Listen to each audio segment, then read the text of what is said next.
ஹரே கிருஷ்ணா. எல்லாரையும் வரவேற்கிறோம் இந்த அட்வான்ஸ் செஷனுக்கு. ஜெய் ராதா மாதவா குஞ்ச பிஹாரி கோபி ஜன வல்லபா கிரிவரதாரி யசோதநந்தன व्रज ஜன ரஞ்சன यमुना तीरावनचारी श्री कृष्णा चैतन्य प्रभु नित्यानंदा श्री अद्वैता गदाधरा श्रीवासादि गौर भक्त वृंदा। हरे कृष्णा कृष्ण कृष्ण हरे हरे हरे रामा राम राम हरे हरे। हरे कृष्णा कृष्ण कृष्ण हरे हरे हरे राम राम राम हरे हरे। हरे कृष्णा कृष्ण कृष्ण हरे हरे हरे राम राम राम हरे हरे। हरे कृष्णा कृष्ण कृष्ण हरे हरे हरे राम राम राम हरे हरे। कृष्णा कृष्ण कृष्ण हरे हरे हरे राम राम राम हरे हरे। जय राधा माधव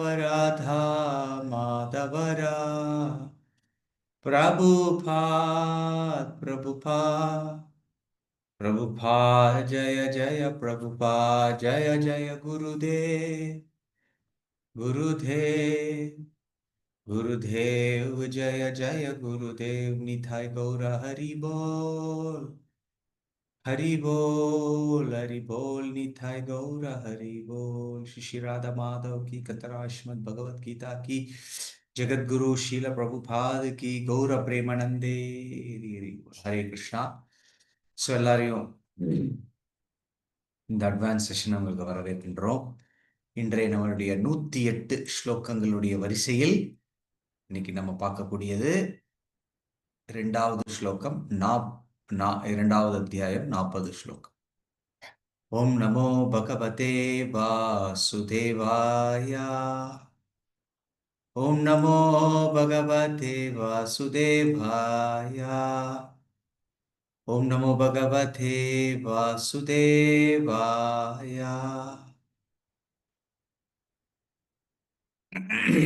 சோ இந்த ஸ்லோகத்தை வாசிப்போம். நீங்க அப்படியே நீங்களும் சொல்லலாம். நேஹா விக்ரமநாசோஸ்தி பிரத்யவாயோ ந வித்யதே ஸ்வல்பம் அபி யஸ்ய தர்மஸ்ய த்ராயதே மஹதோ பயாத்.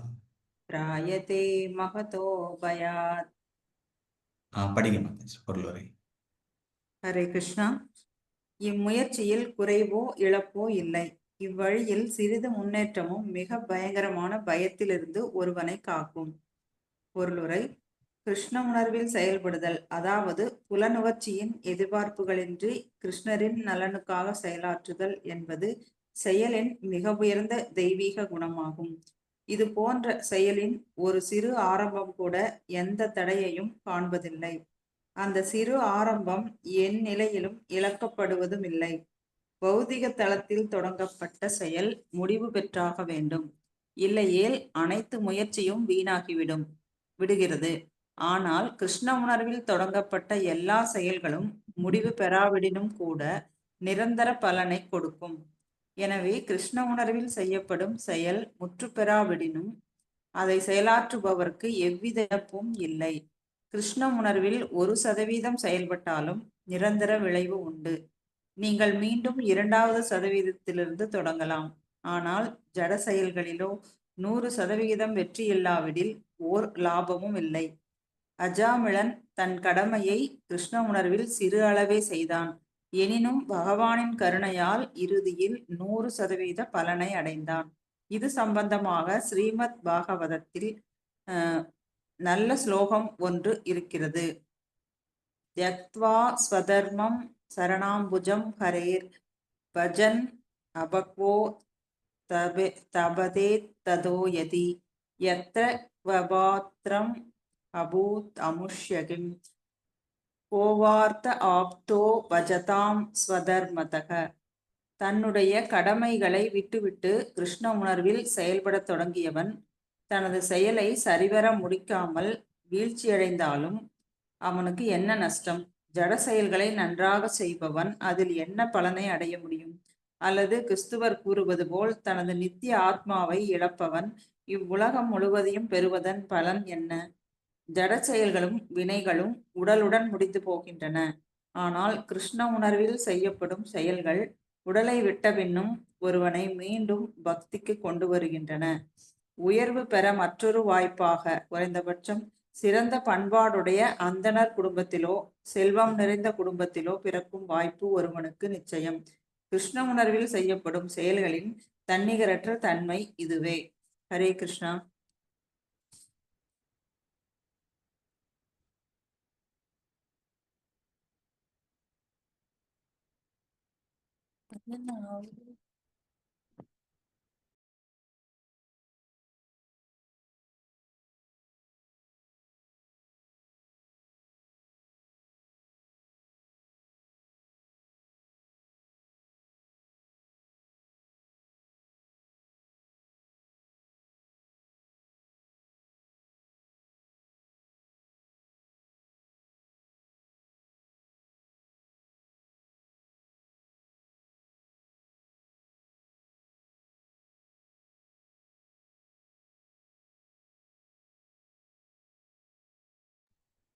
ஓகே, மியூட்லயே பேசிட்டு இருக்கேன். ஹரே கிருஷ்ணா. ஸோ இந்த ஸ்லோகம் வந்து ரொம்ப முக்கியமான ஒரு ஸ்லோகம். இதுல வந்து கிருஷ்ணர் வந்து உற்சாகமான சில வார்த்தைகளை சொல்றாரு.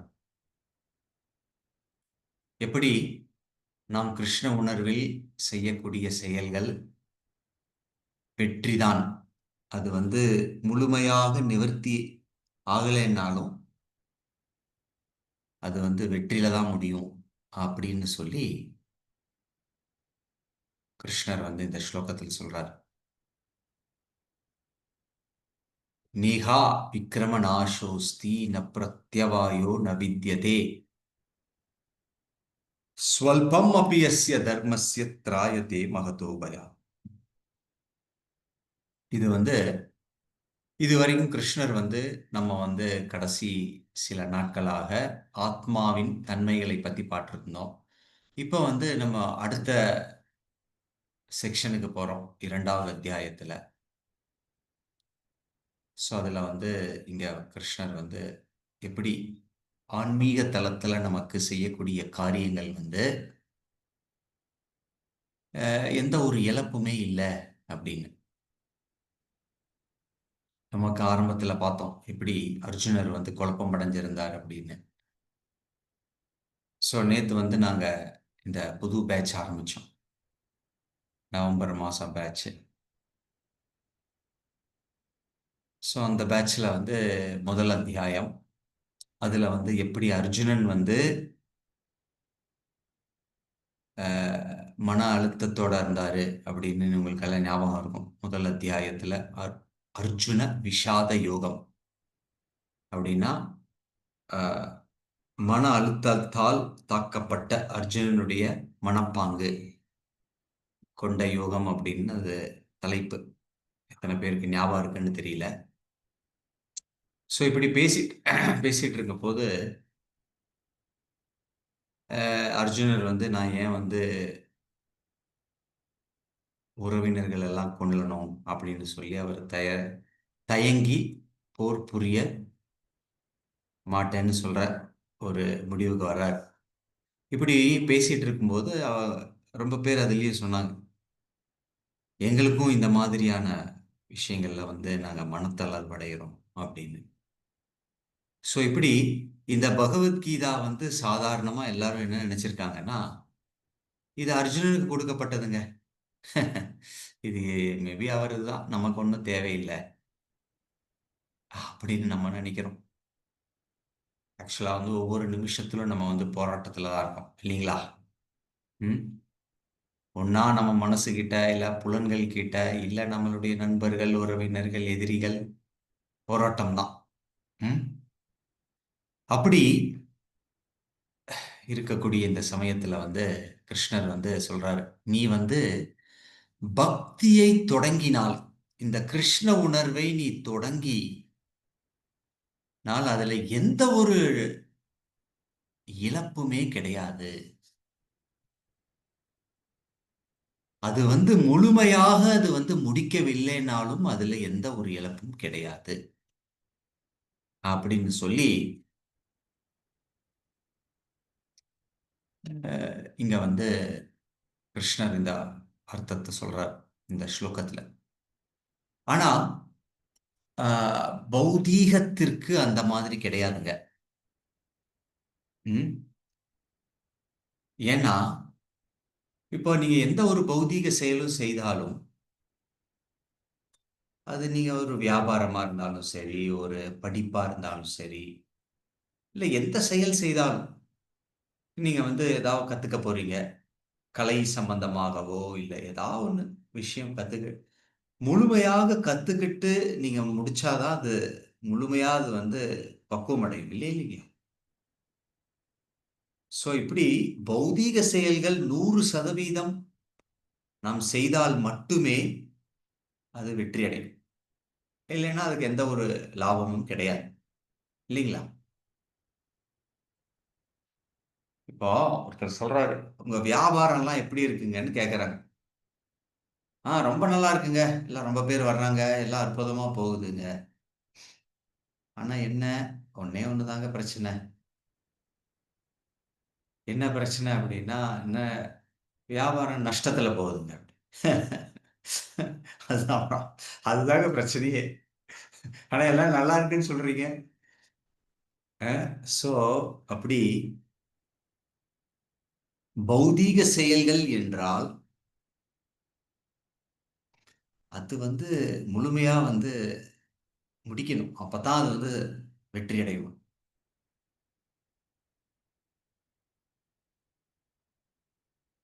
ஆனா ஆன்மீக செயல் என்பது அப்படி கிடையாதுங்க. நீங்க வந்து அதை தொடங்கி முழுமையாக முடிக்கலைன்னாலும் அது வெற்றி தான். அது எப்படிங்கிறது நம்ம இன்னைக்கு பார்க்கலாம். சோ ஆன்மீக செயல்கள், பௌதீக செயல்கள், ஆன்மீகம் பௌதீகம் அப்படின்னு 2 விஷயங்கள் பார்த்தோம். சோ பௌதீகம் வந்து எப்பவுமே நமக்கு வந்து துன்பங்களையும் தற்காலிகமானது அந்த மாதிரி ஒரு விளக்கம் பார்த்தோம்.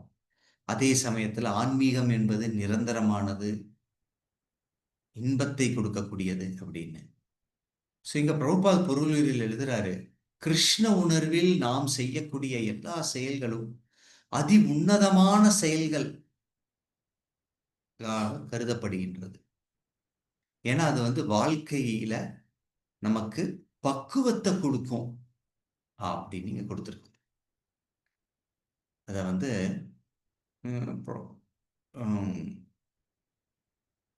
என்ன சொல்லியிருக்கு அப்படின்னா, பாகவதத்துல அத்தப்பும்பர் துஜஸ்ரேஷ்ட வர்ணாசிரம விபாகஷக ஸ்வனுஷ்திஸ்தஸ்ய தர்மஸ்ய சம்சித்திர் ஹரிதோஷ்ணம் அப்படின்னா கிருஷ்ணர் இங்க வந்து பாகவத்துல கொடுத்துருக்கு.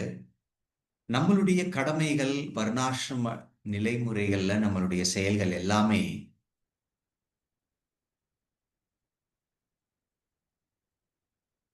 எங்க வந்து முடியணும் அப்படின்னா, சம்சித்திர் ஹரிதோஷனம், பகவான் கிருஷ்ணரை திருப்தி செய்வதில் அது வந்து முடியணும் அப்படின்னு பிரபுபாத் இந்த ஸ்லோகம் வந்து அர்த்தம் கொடுக்குது. சோ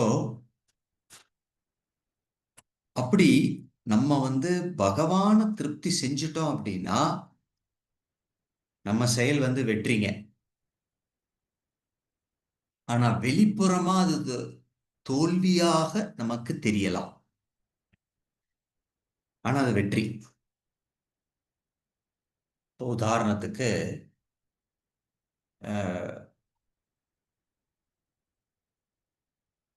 ராமச்சந்திர பகவான் வந்து அவரை சீதாமாய வந்து ராவணன் இது பண்ணி எடுத்துட்டு போகும்போது ஒரு பறவை வந்து சீதாமாய காப்பாற்றணும்னு சொல்லி ராவணன் கிட்ட சண்டை போடுறோம். பேர் மறந்துடுச்சு. கரும் டக்குன்னு ஞாபகம் வரல. ஸோ அந்த பறவை வந்து என்ன, ஜதாயு, நன்றி, டக்குன்னு நாட்டுக்கு வரல. ஸோ ஜதாயு வந்து ஆக்சுவலா வயசாயிருச்சு. அதே சமயத்துல அந்த ஜதாயு வந்து ராவணனுடைய வந்து சீதாமாயை வந்து அபகரிச்சுட்டு போகும்போது நான் என்ன கண்டிப்பா காப்பாற்றணுமேன்னு சொல்லி போற அப்படி. பட் ஆனா அந்த ஜதாயுடைய மனசுல என்ன தோணுது அப்படின்னா, எப்படியோ நான் வந்து இழக்க தான் போறேன். ஏன்னா ராவணன் வந்து ரொம்ப ரொம்ப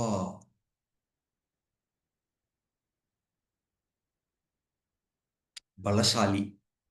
பட் இருந்தாலும் ஜதாயு சண்டை போட்டார் பாத்தீங்களா. அதே சமயத்துல பயங்கரமா சண்டை போட்டு ஒரு சமயத்துல அவர் வந்து அந்த ரெக்கையெல்லாம் வெட்டிடுறார். வெட்டி இறக்கும் தருவாய்க்கு வந்துடுறார். இப்போ இப்ப நம்மளுடைய பௌதீக கண்கள்ல நம்ம பார்த்தோம் அப்படின்னா என்னது, ஜதாயு இழந்துட்டார் இல்லையா. ஆனா ராமச்சந்திர பகவான் அந்த இடத்துக்கு வந்து ஜதாயுவை பார்த்துட்டு அவர் வந்து அவருக்கு நன்றி தெரிவிக்கிறாரு. அது மட்டும் கிடையாது, என்ன சொல்றாரு, அவருக்கு கடைசி சமய காரியங்களை எல்லாம் வந்து ராமச்சந்திர பகவான் செய்யறார். ஏன்னா அவர் எடுத்த முயற்சியை தான் பார்த்தாரு, அவர் எடுத்த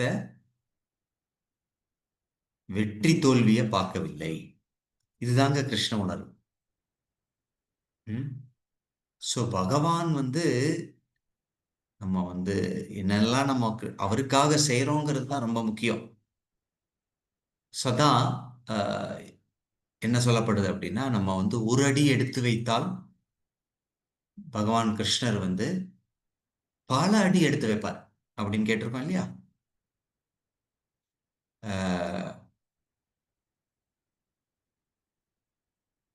ஸ்ரீல பிரபுபாதர் அவருடைய அப்பா சொல்றத வந்து அவர் சில இடத்துல அவர் வந்து அவருடைய சிஷ்யர்கிட்ட சொல்றார்.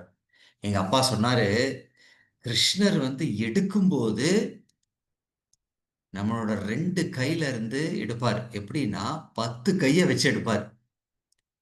நம்மளால ஒண்ணுமே பண்ண முடியாது, அந்த அளவுக்கு எடுத்துருவார். அதே சமயத்துல பகவான் கிருஷ்ணர் கொடுக்கிறாரு அப்படின்னா நமக்கு 2 கை தான் இருக்கும், ஆனா 10 கை பிடிச்சுக்கிற மாதிரி கொடுப்பாரு. நம்மளால ஒண்ணுமே பண்ண முடியாது. ஸோ இப்படி கிருஷ்ண உணர்வில் நாம் எது செய்தாலும் அதுல எந்த ஒரு நஷ்டம் கிடையாது. இப்போ ஒருத்தர் வந்து கிருஷ்ண உணர்வுல வந்து வர்றாரு, ரொம்ப உற்சாகமா ஜெபம் பண்றாரு, கிளாஸ் எல்லாம் அட்டன் பண்றாரு, கோயிலுக்கு வர்றாரு, சேவையெல்லாம் பண்றாருன்னு வைங்க. இப்போ அவர் வந்து மாயையுடைய தூண்டுதல்ல அவர் வந்து விட்டுட்டு போறாருன்னு வைங்க. சரி, நான் அப்புறம் வர்றேங்க, இப்போ நான் ஜெபம் பண்ணல, நிறுத்திடுறேன், போதும், 6 மாசம் ஆச்சு, வேற ஏதாவது பண்ணிட்டு அப்புறம் வேணா வரலாம் அப்படின்னு ஏதாவது ஒரு சூழ்நிலையில அவர் விட்டுட்டு போகலாம். இப்போ ஒரு கேள்வி உங்களுக்கு, எத்தனை பேர் இது வந்து நஷ்டம்னு நினைக்கிறீங்க? கை தூக்கு. அவர் 6 மாசம் இருந்தாரு, ஜெபம்லாம் பண்ணாரு, இப்போ போயிட்டாரு. சரி, ஒருத்தர் வந்து இது பெரிய நஷ்டம்னு சொல்றீங்க, 2 பேரும் நஷ்டன்றீங்க, 3 4 பேர் நஷ்டம். சரி, எல்லாம் கை கீழே போடுங்க. தேங்க்யூ. இப்போ நான் இன்னொரு கேள்வி கேட்குறேன், எத்தனை பேர் இது வந்து இது வந்து லாபம் தாங்க அவர் விட்டு போனாலும் அப்படின்னு நினைக்கிறீங்க? யாருமே நினைக்கல. ஆக்சுவலா விட்டு போக யாரும் வந்து விருப்பம் இல்லை, இல்லையா? கிருஷ்ணனோட தான் இருக்கணும். அப்படி சூழ்நிலையின் காரணத்தினால் அவர் விட்டு போனாலும் அது வந்து நஷ்டமா அப்படின்னு கேட்டா இல்லை. ம்? இது வந்து இதுதாங்க கிருஷ்ண உணர்வு. ஏன்னா கிருஷ்ண உணர்வில் நாம் செய்யக்கூடிய ஒவ்வொரு செயல்களும் நம்மளுடைய மெயின் அக்கௌண்ட்டுக்கு போகுங்க. அது எப்பவுமே அழிவு இல்லை. அவர் வந்து கிருஷ்ண உணர்வை விட்டு போனாலும் இதே பிறவியில் மறுபடியும் திரும்பி வருவார். அப்படி வரலைன்னாலும் அடுத்த பிறவியில எங்க விட்டாரோ அங்க திரும்பி ஆரம்பிப்பாருங்க. இப்ப நீங்க வந்து ஒரு 4 மாலை ஜெபம் பண்றீங்க, 2 மாலை ஜெபம் பண்றீங்க. ம்? இப்ப கிருஷ்ண உணர்வை விட்டு போயிட்டீங்க இந்த பிறவியில. ம்?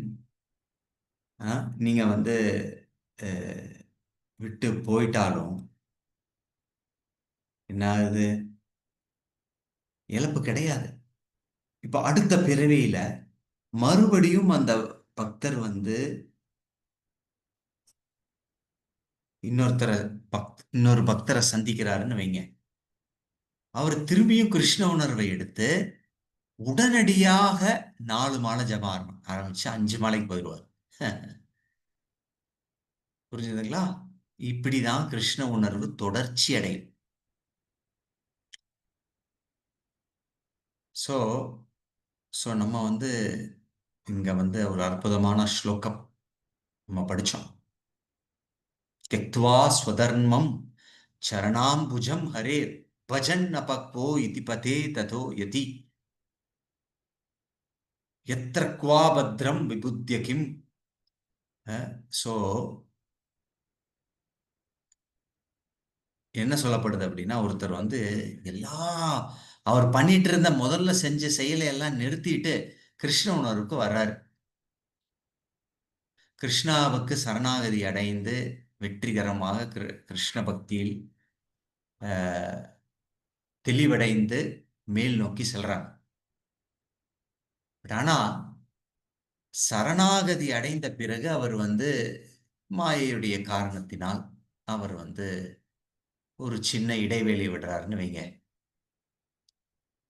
அது பிரபுபாதர் வந்து அந்த பொருளுரையில் எழுதுறாரு. சாதாரணமா அந்த மாதிரி இடைவெளி எப்படி வரும் அப்படின்னா, அந்த வீழ்ச்சி எப்படி வரும் அப்படின்னா, பக்தர்களுடைய சங்கம் இல்லாமல் அபக்தர்களுடைய சங்கம் வந்து நமக்கு இருந்தது அப்படின்னா, அத வந்து பக்தர்களுடைய சங்கத்திலிருந்து விடுறதுக்கு வாய்ப்புகள் உண்டு. அதுல வந்து எந்த ஒரு நஷ்டமும் இல்லை. ஏன்னா உடம்பு ரீதியாக நமக்கு செய்யக்கூடிய விஷயங்கள் எல்லாமே இந்த பிறவியோட அது முடிஞ்சிருங்க. ஆனா கிருஷ்ண உணர்வுல நம்ம செய்யக்கூடிய விஷயம் அடுத்த உடம்புக்கு எடுத்துட்டு போகப்படும். சோ பிரபுபாத் இங்க பொருளுரையில் எழுதுறாரு, ஒருவன் வந்து அடுத்த பிறவியில் என்னது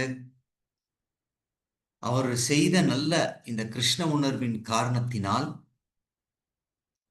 அடுத்த பிறவியில் ஒரு பிராமணனுடைய குடும்பத்திலேயோ இல்ல ஒரு செல்வந்தர்கள் உள்ள குடும்பத்திலேயோ பிறந்து விடுவார்கள் அப்படின்னு நீங்க வந்து பிரபுபாதர் எழுதுறார். சோ தட் அந்த சூழ்நிலையில் அவர் கிருஷ்ண உணர்வை முன்னேற்றி எடுத்து செல்வதற்கு வாய்ப்புகள் அதிகம்.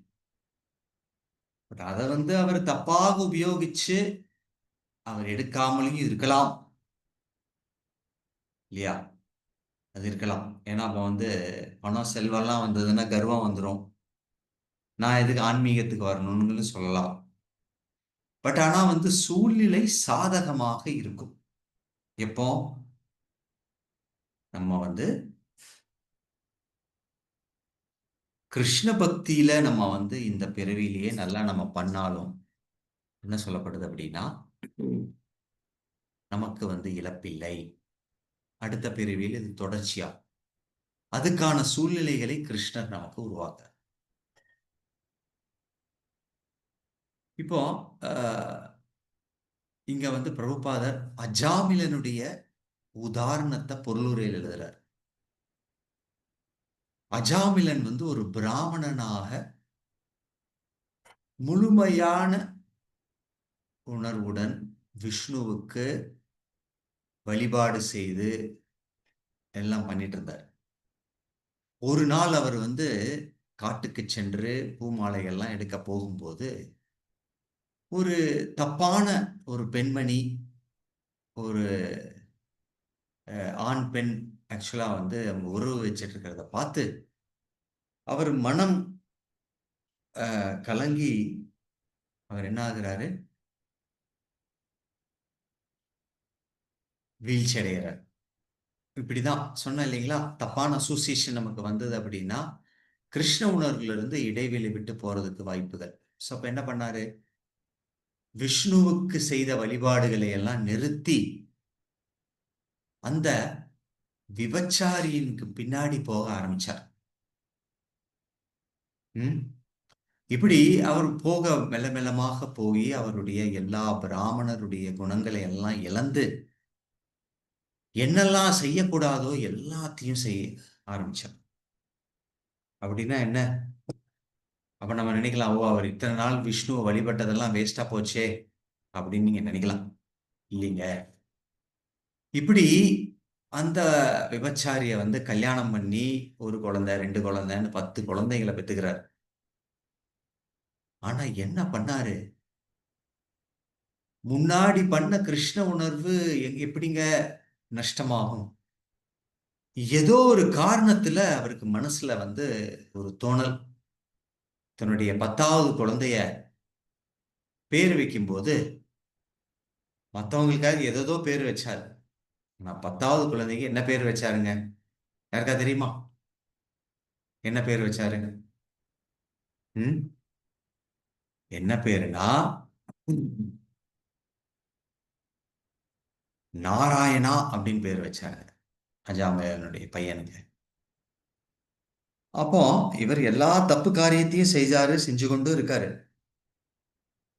பட் ஆனா என்ன பண்ணாரு, தன்னுடைய பையனை கூப்பிட்டுட்டே இருக்காரு. இல்லைன்னா அப்பா இல்லையா, செல்லப்ப இல்லையா, 10வது குழந்தை, நாராயணா வாடா, எனக்கு தண்ணி கொண்டு வாடா, நாராயணா அந்த வேலை செய்டா, நாராயணா இதை பண்ணுடா, நாராயணா அதை செஞ்சுடா, இப்படின்னு எப்ப பார்த்தாலும் ஒரு நாராயணா நாராயணா நாராயணான்னு அவர் வந்து சொல்லிட்டே இருக்கார். ஸோ அவர் வந்து இப்படி நாராயணனையே சொல்லிட்டு இருக்கும்போது அவருக்கு இறப்பு வருதுங்க. இப்போ அவர் எப்படிங்க வைகுண்டத்துக்கு போகலாம்? இத்தனை பாவச் செயல்களை செய்தவரை வைகுண்டத்துக்கு கொண்டு போக முடியுமா? அப்போ யமதூதர்கள்லாம் வந்து அவருடைய ஆத்மாவை எடுக்கிறதுக்காக வர்றாங்க. ஆனா இவர் அஜாமிலன் என்ன பண்றாரு, நாராயணன்னு சொல்லிட்டே இருக்காரே, திடீர்னு விஷ்ணு தூதர்களும் வந்து நிறுத்துங்க, நீங்க எப்படி எடுத்துட்டு போலாம் இவங்கள அப்படின்னு சொல்லி யமதூதர்களுடைய கையை கட்டிட்டார். அப்போ விஷ்ணு தூதர்கள் கிட்ட யமதூதர் கேட்கறாங்க, நீங்க எப்படி நாங்க செய்யக்கூடிய கடமையை நீங்க நிறுத்தலாம்? நான் வந்து பாவம் செயல்களை தானே எடுத்துட்டு போறோம். இவரை பார்த்தீங்கன்னா என்னெல்லாம் பண்ணியிருக்காரு. அவர் வந்து தப்பான பெண்ணோட உறவு, சூதாட்டம், மது, மாது, இது எத்தனை செஞ்சிருக்காரு. நீங்க ஏன் நிறுத்துறீங்க அப்படின்னு. அப்ப சொன்னார், இல்ல அவர் எல்லாம் பண்ணியிருக்காரு. ஆனா பகவானுடைய நாமத்தை ஜெபம் பண்ணியிருக்காங்க அப்படின்னு. இப்போ இன்னொரு கேள்வி தோணலாம். பகவானுடைய நாமத்தை ஜெபம் பண்ணா பகவான் கிட்ட போயிடலாமே. அதனால என்ன பண்ணலாம்? டெய்லி என்னெல்லாம் பண்ணக்கூடாதோ எல்லா பாவத்தையும் செஞ்சுட்டு நைட்டு படுக்கும்போது நாராயணான்னு படுத்துடலாம். அஹ், அப்படிலாம் பண்ண முடியாதுங்க. இது வந்து நாம அபராதம். ரொம்ப பேர் அட்டன் பண்ணீங்க செமினார்ல. 8வது நாம அபராதம் யாருக்கு என்ன சொல்றீங்க? ம் 7வது. 7வது நாம அபராதம் என்ன? என்னன்னா,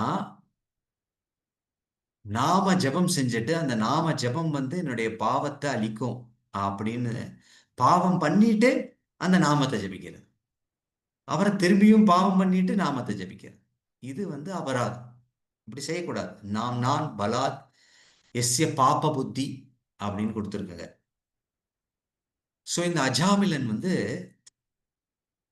இப்படி இருந்தாலும் மட்டும் விஷ்ணு தூதர்கள் வந்து எடுத்தாங்க. ஏன்னா அவருக்கு ஏன் காப்பாத்தல் வந்தது அப்படின்னா, அவர் வந்து நான் செஞ்ச பாவத்துக்கு பிராயஷ்சம் தேடணும்னு ஜெபம் பண்ணலைங்க. பார்த்துக்கோங்க, ரொம்ப கவனமா கேளுங்க. நான் வந்து இதெல்லாம் பண்ணிட்டேன். அதனால நாராயணான்னு சொல்லிட்டு அந்த பாவத்தை விளக்குறதுக்காக நான் சொல்லிட்டு போறேன்னு அவர் பண்ணவில்லை. அவர் ஜஸ்ட்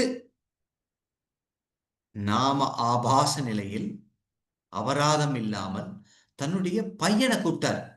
அப்படி கூப்பிடும்போது, நோ நீ வந்து என்னை காப்பாத்திருவேன் என் பாவத்துல இருந்துன்னு சொல்லி அவர் கூப்பிடல. அப்போ இந்த விஷ்ணு தூதர்கள் வந்து அவரை காப்பாத்தி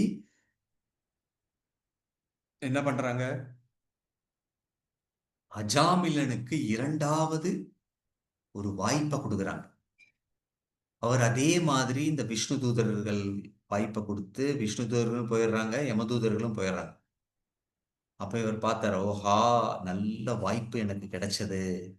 இனிமேல நான் வந்து என்னுடைய நேரத்தை வீக்காக்க கூடாது அப்படின்னு சொல்லி அவர் வீட்டுக்கு கூட போலேங்களாம. போய் மனைவியை பார்த்துக்கலாம், குழந்தைய பார்த்துக்கலாம் அப்படின்னு. அதெல்லாம் போதும்.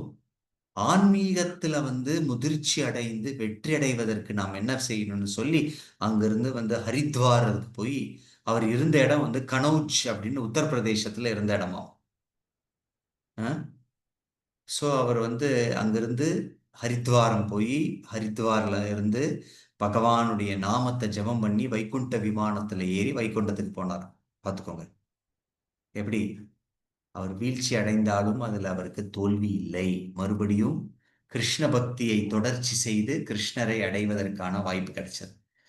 ஸோ பிரபுபாதர் வந்து இந்த தெக்துவா ஸ்வதர்மம் சரணாம்புஜம் ஹரேர் என்ற பொருளுரையில் எழுதுறாரு. அதே மாதிரி பரத மகாராஜருக்கும் அந்த மாதிரி நடந்ததுங்க. சித்திரகேத்து மகாராஜருக்கும் அப்படி நடந்ததுங்க. பட் ஆனா வந்து பரத மகாராஜர் வந்து அவருடைய மகாராஜராய் இருந்து வீழ்ச்சி அடைந்தாலும் அடுத்த பிறவியில் மானாக பிறந்தாலும் அதுக்கு அடுத்த பிறவியில் ஜடபரதனாக பிறந்து கிருஷ்ண உணர்வில் தேர்ச்சி அடைந்து முக்தி பெற்றார். அதே மாதிரி சித்திரகேத்து மகாராஜ் சிவபெருமானுக்கு அபராதம் செய்து தெரிந்து தெரியாமல் பார்வதியின் சாபத்தினால் அடுத்த பிறவியில் அரக்கனாக பிறந்து என்னாச்சு? அவர் வந்து வைகுண்டத்தை அடைந்தார்னு சொல்லப்படுது. சோ இப்படி பாருங்களேன், எப்படி கிருஷ்ண உணர்வுல எந்த ஒரு இழப்பும் இல்லைங்கிறது தான் இன்னைக்கு ஸ்லோகம். அதுக்காக நம்ம வந்து கிருஷ்ணர் விட்டு போயிடலான்னு கிடையாது. பட் கிருஷ்ணர் வந்து எப்படி கருணை வாய்ந்தவர், உங்களுக்கு எப்பவுமே வாய்ப்பை கொடுக்கிறார் உங்களுடைய கிருஷ்ண உணர்வுல வளர்ச்சி அடைகிறதுக்கு. அப்படிதான் நாங்க வந்து உங்களுடைய கிருஷ்ண உணர்வை வளர்ச்சி அடைகிறதுக்காக நாங்க ஒரு நாள் யாத்திரை போனோம். அதில் வந்து கொஞ்சம் பேர்லாம் வந்திருந்தீங்க. இப்போ அவங்க வந்து அனுபவத்தெல்லாம் பகிர போறாங்க. நம்ம வந்து கேட்கலாம் கொஞ்சம் பேர். யாரெல்லாம் வந்து இந்த ஒரு நாள் யாத்திரைக்கு வந்திருந்தீங்களோ நீங்க வந்து அன்மியூட் பண்ணி நீங்க பேசலாம். எப்படி இருந்தது உங்களுடைய அனுபவம்? அப்படி சொல்லுங்க.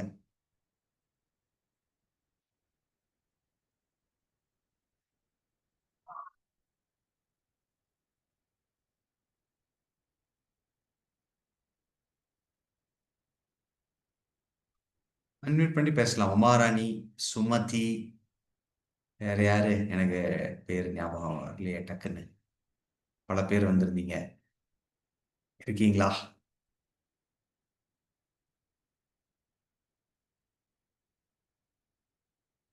உமாராணி மேடம், ஹரே கிருஷ்ணா. ஆ, மியூட் பண்ணுங்க. நீங்க வந்து அன்மியூட் பண்ணி பேசுங்க. ஹரே கிருஷ்ணா. சொல்லுங்க. ஹரே கிருஷ்ணா பிரபுஜி. ஹரே கிருஷ்ணா. பிரபுஜி, யாத்திரை போன அந்த உணர்வு இன்னும் என் மனசை விட்டு நீங்கல. அதே நினைவுகள் தான் இருக்க. 2 நாள் ஆச்சு. அதுவும் என் பொண்ணோட வந்திருந்தது எனக்கு ரொம்ப சந்தோஷமா இருக்கு. உங்க பொண்ணு இருந்தா அவங்களையும் பகிர சொல்லுங்க. கண்டிப்பாங்க. இப்ப பேசுவாங்க நெக்ஸ்ட். அப்புறம் குருஜி, எனக்கு உங்களெல்லாம் நேர்ல பார்க்கறதுக்கு ஒரு வாய்ப்பு கிடைச்சது. நான் ஆன்லைன் கிளாஸ்ல தானே பார்த்துட்டு இருக்கேன். அப்புறம் ஒரு தவறு செஞ்சுட்டேன். நான் வந்து இந்த ஜெபம் செய்யறதில்ல. காலையில கிளாஸ் இனி ஜாயின் பண்ணணும்னு இருக்கேன். சில விஷயங்கள மாத்திக்கணும். ஆ ரொம்ப நிறைய சந்தோஷம். சேவை செய்யணும்னுட்டு இருக்கு. ரொம்ப ஆர்வமா இருக்கு. எனக்கு அதான் சொல்றேன் பாருங்களேன். நம்ம அந்த கடைசியா அந்த ஆஞ்சநேயர் கோயில்ல நீங்க ஸ்பீச் குடுத்தீங்க. அது வந்து என் பொண்ணு வந்து அவங்க டாடி வெளியூர் போயிருந்தாரு. வந்த உடனே சொன்னா, டாடி நானு ராமர் வந்த இடத்துக்குலாம் போயிட்டு வந்தோன்னு. ராமர் வந்த இடமான்னு அவர் கேட்டாரு. கோயம்புத்தூருக்கு ராமர் அப்படின்னு. அவர் ஆச்சரியமா கேட்டாரு, கோயம்புத்தூருக்கு வந்திருந்தாரா அப்படின்ட்டு. அப்ப என் பொண்ணு சொன்னா, ஆமா நார்த்ல இருந்து அவங்க வனவாசம் வரும்போது 14 வருஷம் சவுத் நோக்கி தானே வந்துட்டு இருந்தாங்க அப்படின்ட்டு சில விளக்கங்கள். ஏன்னா மகாபாரதம்லாம் அவங்க பார்த்துட்டு, ராமாயணம் மகாபாரதம்லாம் அவங்க இதெல்லாம் ரொம்ப இன்ட்ரெஸ்ட் எடுத்து பார்ப்பாங்க. அதனால அவங்களே எனக்கு சில விளக்க உரையெல்லாம் கொடுப்பாங்க. இந்த மாதிரி இவ்வளவு வருஷம் வந்தாங்க, யார் யாரை மீட் பண்ணாங்க. அப்புறம் அந்த தினமலர்ல ஆன்மீக மலர்னு வரும். அதுல ராமர் யார் யாரெல்லாம் சந்திச்சாரு வழியில, மார்க்கண்டேயர், அந்த மாதிரி அதெல்லாம் நான் ரொம்ப இன்ட்ரெஸ்டா படிப்பேன் குருஜி. நான் ராமர் கோயில் போனதா என்னன்னு தெரியல, ராமர் கொண்டாந்து உங்க குரூப்ல சேர்த்து விட்டுட்டாங்க. எனக்கு ரொம்ப சந்தோஷம். ஆனா இப்ப கிளாஸ் ஸ்டார்ட் ஆகுது நேத்துல இருந்துன்னு சொல்லிட்டு நிறைய பேத்துக்கு எனக்கு தெரிஞ்ச நண்பர்கள், ரிலேஷன்ஸ் எல்லாம் சொன்னேன். ஆனா இதுக்கு ஒரு குடிப்பினை வேணும்னு தான் போல. ஏன்னா அவ்வளவு சீக்கிரம் அவங்கள வந்து ஏதோ ஒரு காரணம் சொல்றாங்க. எனக்கு அது இருக்கு, இது இருக்கு அப்படின்னு. நான் சொன்னேன், இந்த மாதிரி காரணம் டைம் இல்லைன்னு சொல்றவங்களுக்கு தான் நிறைய டைம் இருக்கும். கண்டிப்பா நீங்க வந்து சேரணும்னு மட்டும் நினைங்க. மற்றதெல்லாம் பகவான் அந்த அந்த டைம் எல்லாம் ஏற்படுத்தி குடுத்துருவாரு. நானே இப்ப யாத்ரா போறது யோசனை பண்ணிட்டு இருந்தேன். ஆனா போகணும்னு அந்த உணர்வு தான் இருந்துச்சு. அன்னைக்கு பாத்தீங்கன்னா, எனக்கு பாப்பாக்கு எக்ஸாம் கூட இருந்துச்சு, செமஸ்டர். உடம்பு முடியாம தான் இருந்தா. இருந்தாலும் வரணும்னு வந்துட்டு இப்ப வெற்றிகரமா திரும்பியாச்சு. அந்த உணர்வு இருந்தா போதும் குருஜி, மற்றதெல்லாம் பகவான் பாத்துக்குவாரு அப்படிங்கறது வந்து இதுலயே நான் புரிஞ்சுக்கிட்டேன். இப்ப ரொம்ப ஹேப்பியா இருக்கேன். எந்த ஒரு இது வந்தாலும் எனக்கு ஒரு ஃபர்ஸ்ட்டெல்லாம் வந்து யார்ட்டயாவது ஏதாவது சொல்லிட்டு, அப்படிலாம் புலம்பிட்டுலாம் அந்த புலம்பல்லாம் இல்ல இப்போ. இப்போ கொஞ்சம் நிதானம் வந்துட்டு இருக்கு. இன்னும் என்ன சொல்றது? நீங்க சொன்ன மாரி இந்த மாரி குரூப்ல இருக்கணும். இல்லைன்னா நம்மள வந்து அந்த மாயாங்கிறது வந்து இழுத்துட்டு போய் அது தேவையில்லாத விஷயங்கள் எல்லாம் விட்டுறணும் குருஜி. எனக்கு இது லேட்டா கிடைச்சாலும் ரொம்ப சந்தோஷமா இருக்கு. எனக்கு இதுக்கு முன்னாடி கிடைக்கலைனாலும் பரவாயில்ல. இப்ப லேட்டா கிடைச்சாலும் எனக்கு இனியும் ஒரு நம்மனால முடிஞ்ச அளவுக்கு சொல்லணும். அவங்க யார் சேர்றாங்களோ இல்லையோ, நம்ம வந்து நம்ம கடமைகள சொல்லிட்டே இருக்கோம். ஒரு நாள் கண்டிப்பா சேருவாங்க அப்படின்ட்டு. ஆ இத பத்தி தான் பேசுவாங்க. ஒருத்தர் சொன்னாரு. அவங்க நேம் சொல்ல விரும்பல. நீங்க இப்படிலாம் இருந்தீங்கன்னா, குடும்பத்த விட்டெல்லாம் போயிருங்க. அப்படி இப்படின்லாம் ஒரு மூடத்தனமாலாம் நெனச்சு பேசுறாங்க குருஜி. இவங்கள என்ன பண்றதுன்னு தெரியல. டைம் இல்லைன்னு சொல்றாங்க. ஆனா பட் வேற விஷயங்களெல்லாம் டைம் வேஸ்ட் பண்றாங்க. அதெல்லாம் பார்க்கும்போது எனக்கு ரொம்ப ஃபீல் பண்றேன் நானு. இவங்கள எப்படி கொண்டு வரது? இவங்களெல்லாம் எப்படி மாத்துறது? அப்படின்ற மாரி. சரி குருஜி, நீ மற்றவங்களும் பேசணும் இல்லையா? உங்க ஹரே பொண்ணு கிருஷ்ணா. இருந்தா பொண்ணையும் சொல்ல சொல்லுங்க. பேசு. வரேன். பாப்பா?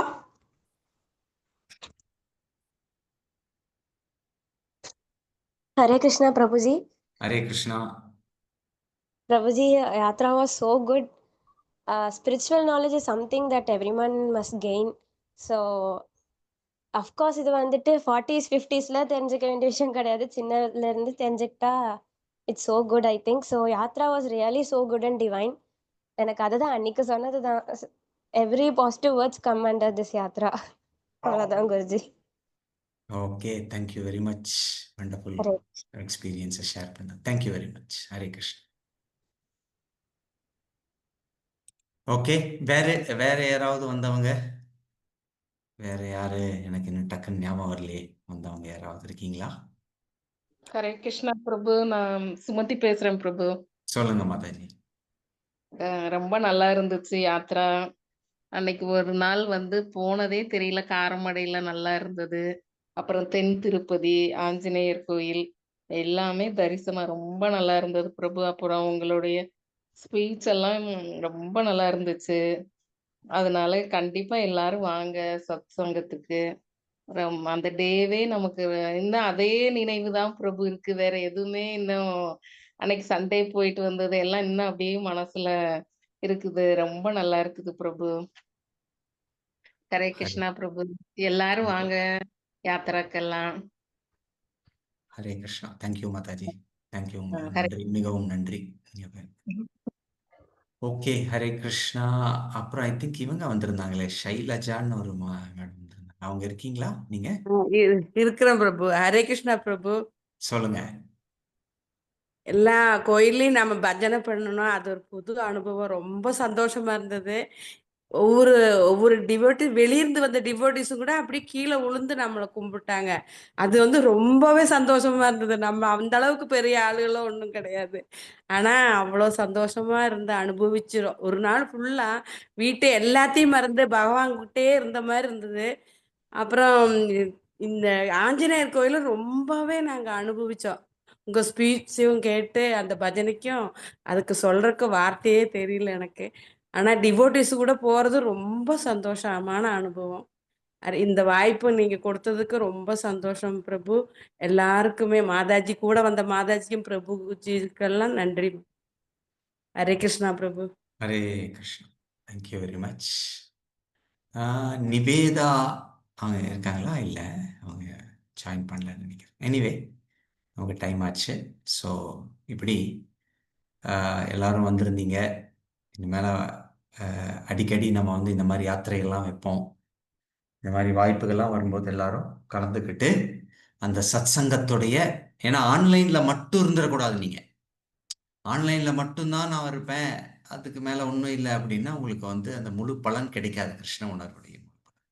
ஸோ அதனால் வருகின்ற காலங்களில் நாம் வந்து ஆஃப்லைனாக ஃபிசிக்கலாக மீட் பண்ணுறதுக்கான எந்த வாய்ப்புகள் வந்தாலும் எல்லாரும் நீங்கள் வந்து வரணும். Hare Krishna. Okay, so thank you very much எல்லாருக்கும். ஏதாவது இன்னைக்கு நடந்த வகுப்புலேயோ இதில் ஏதாவது கேள்விகள் யாருக்காவது இருக்கா? ஹரே கிருஷ்ணா. இன்று நடந்த வகுப்புகளில் யாருக்காவது ஏதாவது கேள்விகள், கருத்துக்கள் கேட்க விரும்பினாலோ பகிர விரும்புறதுக்கு இருந்தால் நீங்கள் கேட்கலாம்.